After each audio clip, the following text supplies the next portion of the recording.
return to Twiggy Forrest. Apart from canning all his green hydrogen projects, he's now praised Albanese for showing the world that it shouldn't be suspicious of China. And this is, of course, coming as a result of the PM's six-day junket, of which Twiggy was an attendee.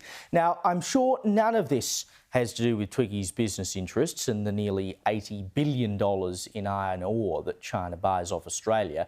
And Scott Morrison, who was, of course, PM when China hit us with those trade bans during COVID, has hit back at Twiggy for his comments and his criticisms of his government. So to discuss this, I'm joined now by founder and director of Strategic Analysis Australia, Michael Shoebridge. Good to speak with you, Michael. I mean, what do you make of these comments from Andrew Forrest? They are tainted, surely, with a little bit of self-interest.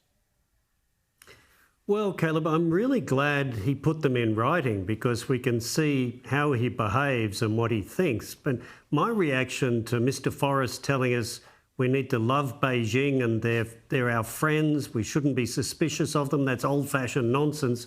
My reaction was, well, he would say that, wouldn't he?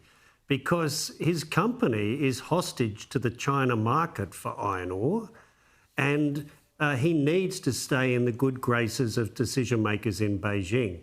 The problem is if anyone takes him seriously and doesn't realise the kind of government we have in Beijing. It's a highly repressive police state, and DFAT's smart traveller advice for China says exercise extreme caution to any Australian visiting there because you have the risk of arbitrary detention and arrest.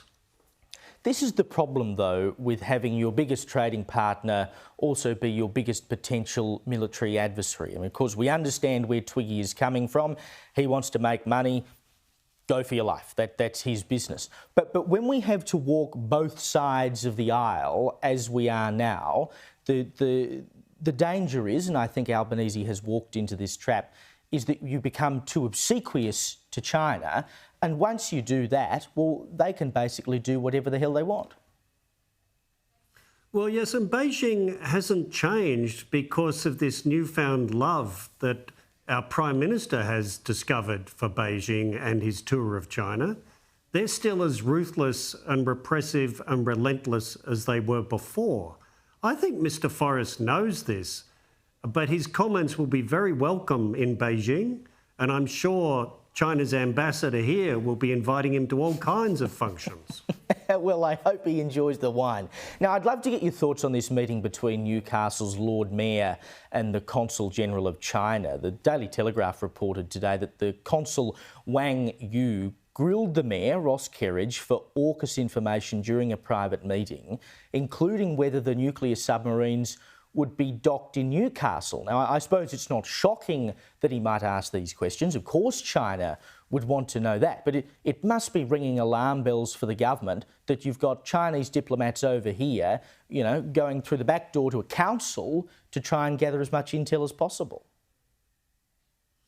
I wonder if we should call these people diplomats or just Chinese Communist Party officials. Good point. I mean, he turned up and monstered the Newcastle mayor and said, you can't have any dealings with Taiwanese people, you can't have any dealings with Tibetans. By the way, is Australia going to put its submarine base in Newcastle? So he's on an intelligence mission and busily threatening and intimidating a mayor. And this is all happening while Mr. Albanese's in Beijing telling us how everything's fantastic.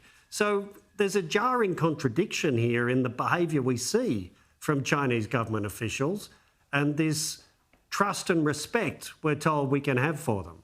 It's a good point. Michael Shoebridge, great to see you as always. We'll speak again soon.